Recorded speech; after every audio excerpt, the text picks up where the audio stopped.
Hey guys and gals, friends of YouTube, Love to Fly Helis here. Got a little short video here, hope not too long.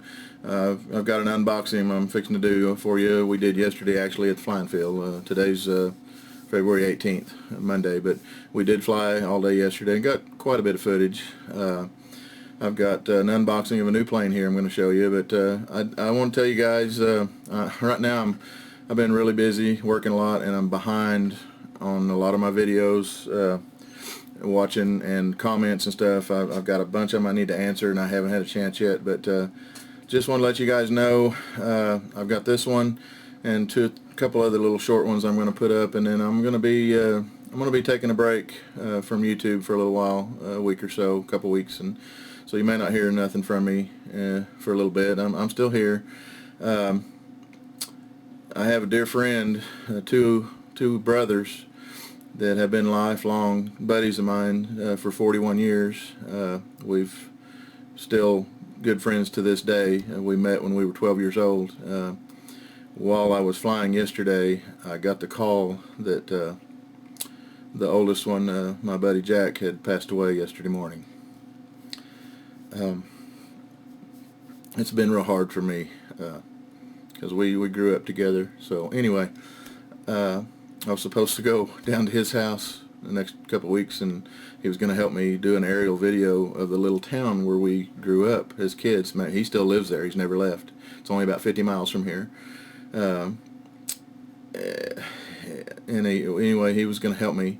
We're making a video of the little town where we grew up and kind of some of our history as childhood, and do some aerial footage and stuff. But so anyway, that's we waited too late. I didn't get to go tell him goodbye, but anyway, just to let you know, I'm not haven't fallen off the face of the earth. I'm just going to be kind of out for a little while, a couple, 2 or 3 weeks, and you may not see or hear from me, but I'm still here, and I'll get back in the swing of things. But I want to work on this video. His brother's going to help me, and we're going to go ahead and try to go along with it and get it done. So hopefully I'll have some good stuff on that for too long. But let me show you this unboxing. It's a brand new Cessna 182 that I just got, and I'm not sure when I'll get around to building it. I will do a build video on it, but we did the unboxing at the field yesterday. I apologize for 2 or 3 places in the video where the wind gets kind of loud. I'm sorry, I didn't realize it was going to be like that till I loaded it on the computer, but most of it's pretty clear. Just a couple of places you have to kind of listen. But enjoy. Let me know what you think about the plane. Thanks for watching. Okay, I'm going. Hey guys and gals, friends of YouTube, got a new toy here. We're going to do an unboxing for you. And this is a Vmar brand from Richmond, RC, out of British Columbia, Canada. Be my first one from them. I've always wanted a Cessna 182.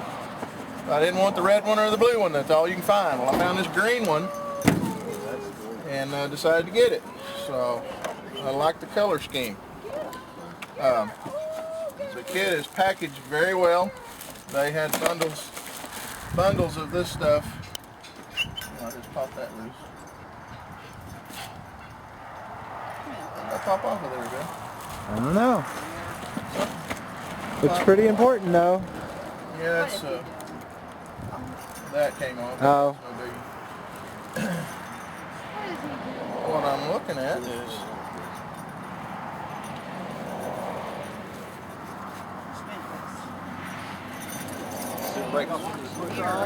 yeah, I did. It's a carbon fiber? Yeah, it's a little plastic fitting on there.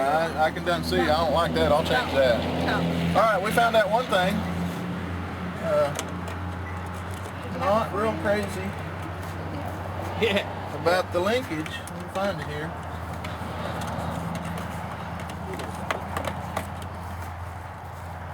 Not it either.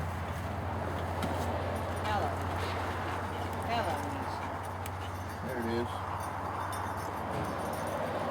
Okay, what it is, it's a plastic tube, but the metal linkage screws into each end of it. Oh. I just took that with my finger and broke that right off. I don't think I care for that, so I will probably change this out to full metal rods, the whole length. Yeah. But like I said, I didn't know anything about the quality of this kit. I saw one on YouTube. I talked to the gentleman that had his, and he said it seemed to be built pretty good, and he liked the quality of it and everything, so I decided to order one. The covering is, what do they call it? ECS system, Polycoat ECS, Enhanced Covering System. Here's the deal behind it. All of your decal work and rivets and everything are incorporated into the covering. That's good and that's bad. It looks kind of nice. What happens if you crash this airplane and you have to repair this area? You're not going to be able to match any of this. So I don't like that about it. It does look pretty nice, except the white is a really thin covering. It's not a good quality covering, and you can see the wood grain right through it. I mean, to me, this should be a solid white like this plastic right here. It looks like a dingy white because you can see the wood grain through it. So the quality on the covering is not real good, in my opinion. The frame of it looks pretty decent inside. It's pretty thin wood. Well, yeah, it's not too bad right here. I will probably do some reinforcing. The landing gear block basically is just one little block on each side. I'm going to reinforce that for sure.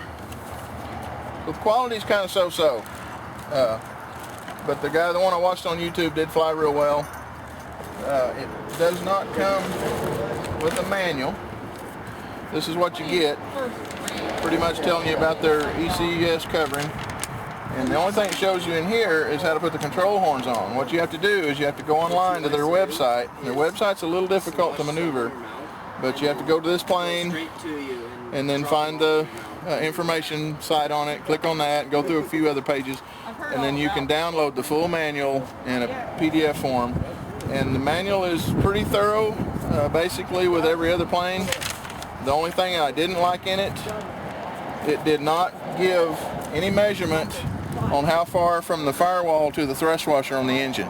So there's no way to know where that goes. The only thing I know to do is put the cowl up here, see how much spacing we've got with that, and try to guesstimate where the front of it goes, because they give you no measurement whatsoever. They do give CGs in the book and throw settings, you know, control throws and everything. The wing, another thing, of course this is not going to be a stunt plane, this is a scale. You're not going to be flying around doing loop-de-loops and inverted flat spins. The bottom and top are identical. Since it's a scale plane, that doesn't really bother me that bad, because I'm going to be flying this mostly upright. If it were going to be something you were going to do a lot of flips and loops and stuff with, I would do something different on the bottom of the wing. But seeing as how we're going to fly at scale, it won't matter. It does not come with flaps. They're kind of outlined somewhat here. Of course, they'd only go to right here because this part goes in the fuselage. I am going to cut this and put flaps on it. So I will have to do that, and then I will have to go in here and I got to measure, try to figure out where my ribs are, because this is all sheeted. The whole wing is sheeted. So I have to find out where my ribs are and cut in between that and build a servo block for that. So it'll be a little bit of work doing that, but not too bad. The sheeted factor does make it a little stronger, but it also adds a little weight to this plane. It says, I believe, 6 to 7 pounds finished weight. But all in all, doesn't look too bad. Let's see here. Got aluminum main landing gear. One thing I wasn't real crazy about, it came with little cheap chintzy plastic wheel pants, and you have to cut your own striping to stripe it to match the fuselage. To me, that's kind of chintzy. I can't believe they didn't put fiberglass with this. So later on, I may try to find a set of fiberglass from a different plane and paint and match. But they are just cheap plastic. The fiberglass, the cowl is pretty decent fiberglass.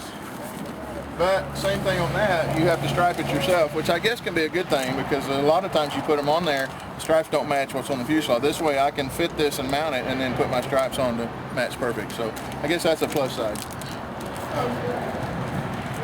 It did come with an aluminum anodized nose cone. I was kind of impressed with that. It's not plastic, so that's good. Anyway, my opinion so far, the quality is just so-so. It's not great, but it's not horrible. Looks like a pretty decent plane. We'll wait till we get this thing put together and see how well it goes together and everything fits and stuff, and see how she flies, and we'll go from there.